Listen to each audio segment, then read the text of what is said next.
একটা spongy chocolate sponge বানানোর জন্য আমাদের কী কী লাগবে? 1 কাপ ময়দা, 1 কাপ ময়দা, আর লাগবে 1 চামচের বেশি একটু কোকো পাউডার, তারপরে লাগবে যে বেকিং পাউডার উইকফিল্ডের আমি ব্যবহার করি, আর বেকিং সোডাও উইকফিল্ডের, দুটোই 1/4 টিস্পুন করে দিয়ে দিতে হবে।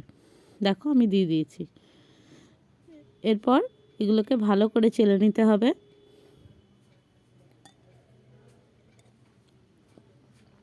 এবার একটা ডিম নিতে হবে, ডিমটাকে একটু ফেটিয়ে নিতে হবে যাতে ওটা একটু একটু স্পঞ্জ স্পঞ্জ হয়ে যায়। তারপরে হচ্ছে চিনি নিতে হবে 2 থেকে 2.5 কাপের মতো। এরপর এই দুটোকে একটু মিক্স করে তার উপর দিতে হবে তেল।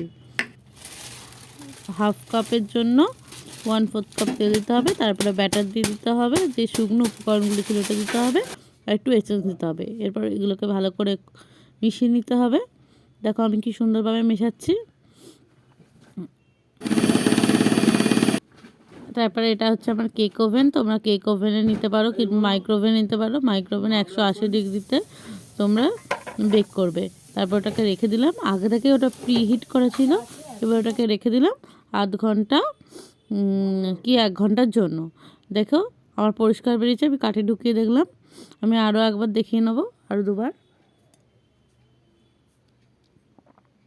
দেখো আমার কেকটা হয়ে গেছে। এবার এটাকে আমি ঠান্ডা হতে দিয়েছি, এবার ঠান্ডা হলে দেখবো।